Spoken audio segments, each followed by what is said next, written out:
Alright, love, let's get into it. So now that you've got your little checklist and you've either printed it out or pull it up on your computer, we're gonna literally just go down through it. And as we go through it, I'll obviously show you what I've done, and then just start letting yourself imagine your own space. What colors do you want to be surrounded by? What yoga props do you already have? Do you have crystals, sage, like all these different things? As we're going through it, just really let your mind get into, how do I want to feel when I go to this space every day? Step 1 on your little checklist that you'll see is pick a space that you can go to most days.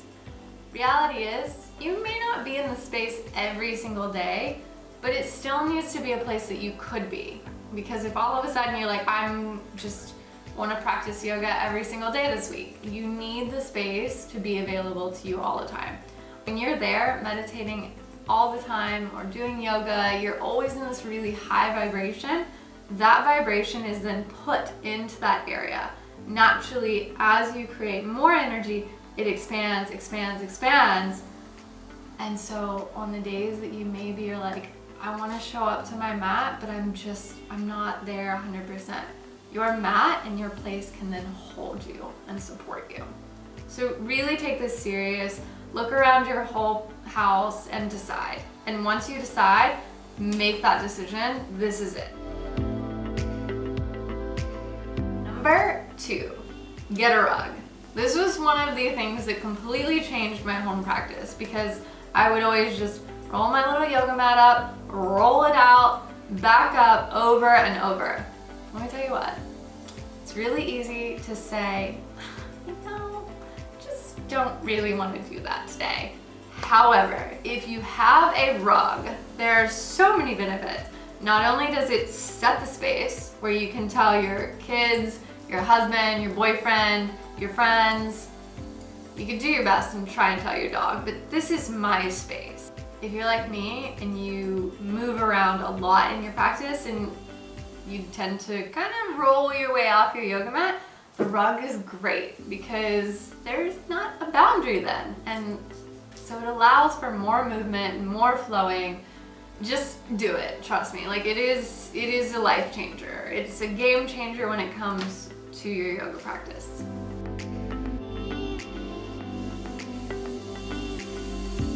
Number 3, whether you love them or you hate them, yoga props. If you have some, you can place them. If you don't, forget about it and move on to the next one.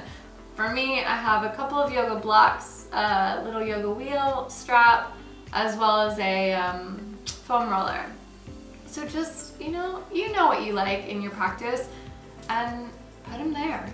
Because if I don't have to go into a storage container and grab them, again, we're removing another barrier. This is what you want. Have them nearby. The lush number 4, a mirror worthy of a goddess. Okay, if I'm being honest, this mirror is probably not goddess worthy, but we'll get there eventually. So reality is, do the best you can with what you've got. Facebook Marketplace is amazing. You'll see, like, I've gotten these poofs there, this chair. I've gotten so much of this there. I just, now that we have the regulations, can't go out and get a new mirror. But find a mirror that you really like. If you like wood, get a nice wood-bound one. Or if you're fully into the goddess thing like I am, get one that's got this beautiful, elaborate gold frame that you're just like, yes, girl, that's me. Some people are against mirrors, and I used to be one of those people with a yoga practice, but then one day I was like, I really feel like women need to spend more time in a mirror and realize we don't suck. Like, we're actually amazing beings, so why not be able to watch ourselves? It's kind of sensual sometimes. So that's your number 4.